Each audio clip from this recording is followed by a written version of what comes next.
Ito nga pala guys, yung napanalo ni Sir James Uy nung nakaraan lang na tagisan ng agimat sa, ano pa kalang pagsimula? Cavite Coliseum ko yan, no? Grabe, ang bigat pala. Solid yan. May espada pa pala to. At least nakahawak na ako, baka, kaya ano ba mga sikreto matuturo mo sa akin pagka, ano, para baka panalo rin ako ng mga ganitong big event. Grabe, oh. Okay na kaya? Yo, what's up mga classmate, Team Post Bong? It's your boy, Kigi once again. At syempre, ito na naman ang second na pag-deliver natin dito sa farm ng ating kaibigan na wala iba kundi si Sir James Uy ng JU Game Farm. Ayan, no? Nakita nyo. Ang laking trophy niyan, guys. Sobrang laki niyan, no? 'Di ba? So, ito nga pala, guys. Nag-deliver kami dito ng scratch pen. So, 100 pieces all in all rin halos ang ating na-deliver dito sa farm ng ating kaibigan at idol na si Sir James Uy. At kung makikita nyo naman talaga dito, guys, sobrang init na nito, guys. Grabe, it's summer. Aray ko.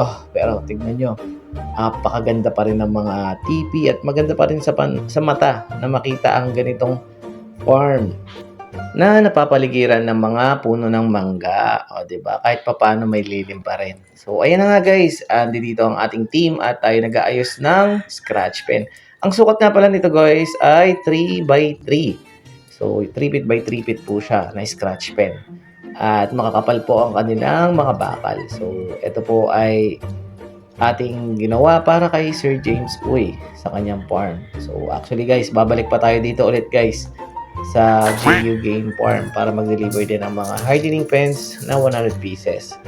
Ayan, no? So nagmamadali na kami guys. Sobrang init na ho kasi niyan. Talagang masakit na sa balat ang mga oras na yan. Kaya sabi ko sa kanila guys, bilisan nyo na lang para hindi tayo masyado masunog dito. Kasi tag-init talaga ngayon. Diba? Makati sa balat. Aray ko. Pero ito nga guys, syempre quality over quantity tayo. So, kailangan natin quality ang ma-deliver at ma-serve dito sa ating farm ng ating kaibigan, idol na si Sir James Uy. Eto na guys, oh. So, patapos na nga kami dito guys, eh. Ayan. Eto na lang yung mga pinifix namin, yung mga bubong para madali. Yun, oh. Ganda niya, kuya. Solid, ah. Ito yung pinaka-latest na championship, kaya, no? Ayun, oh. Kuya. Tag-isa ng agimat. Grabe. Ang ganda ng trophy na yan. Solid kaya. Yan. Ang taas nga pala nito guys is 5 feet. At andito sa taas, meron siya ditong rubber. Ayun o, rubber yan o. Taas sa loob, bakal.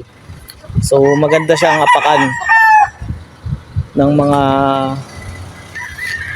alaga natin. Yun din, meron din sa baba. Tapos may tukaan na rin doon. Galing talaga. Ganun nata bawat isa.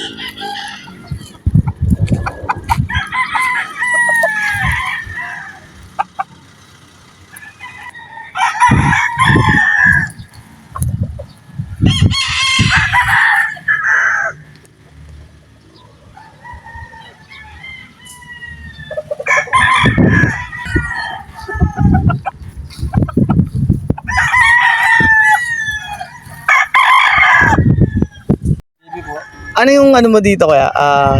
Role mo dito? Nag-aalaga sa mga inahing brood ko. Breeder. Ako yung assistant ng breeder. Okay. Dami oh, grabe yung mga early bird nyo dito parang kak na. No? Gaganda eh.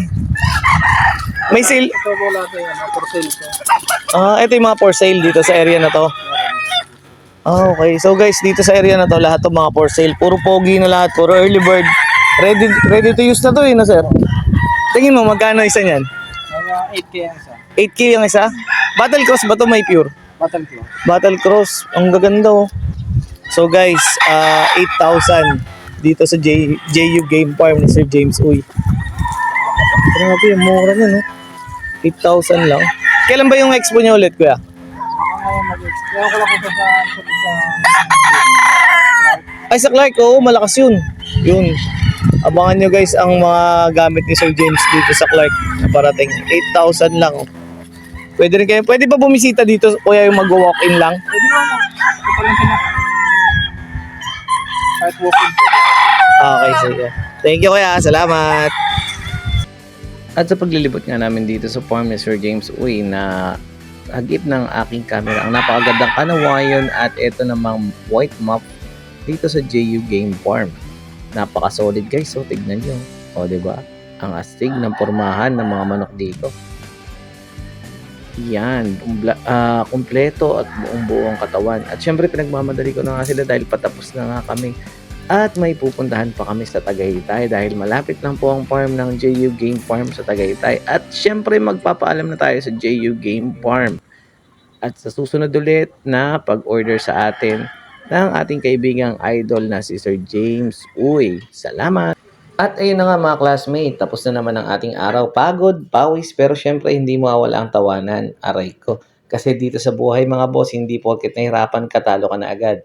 Minsan habang problemado ka nga, kailangan mo pa rin ngumiti kasi baka mamaya, ang init na nga, nakasimangot ka pa. Pero seryoso mga boss, habang tumatagal, na-realize ko, hindi pala kailangan ng maging perfect para mag-succeed. Kailangan mo lang maging consistent. Kasi kahit maliit na progress pa rin yun. Kahit konti ang naniniwala sa'yo, tuloy mo pa rin. Kasi balang araw, yung mga dating tumatawa, sila pa yung mismo magtatanong kung paano mo nagawa. Di ba? At para sa mga taong pagod na, mga negosyanteng halos hindi na natutulog, mga breeder na kahit hirap, tuloy pa rin. Mga content creator na tulad ko, minsan konti lang ang views, pero laban pa rin. Saludo ako sa inyo, mga classmate. Hindi biro ang pinagdadaanan natin, pero tandaan nyo, ang taong marunong magtiis, siya rin yung unang aangat. Kaya kung may pangarap ka, huwag mong iwan, alagaan mo lang. Parang pag-aalaga natin sa ating mga pinang-exam. Pakainin mo sipag, disiplina at syempre dasal. Huwag puro stress mga classmate. Minsan kailangan mo rin tumawa kasi kapag lagi kang galit, baka pati manok mo ayaw na rin lumapit sa'yo. Again, it's your boy Kigi, ang simpleng negosyanteng vlogger, minsan komedyante, pero laging may pangarap sa buhay at para sa aking pamilya. Kung gusto niyo pa ng mga ganitong klaseng video na may comedy, aral, may inspirasyon, don't forget to follow, like, share, and support the journey that we have. Dahil dito mga classmate, ka-Team Postbong, hindi tayo nagpapatawa.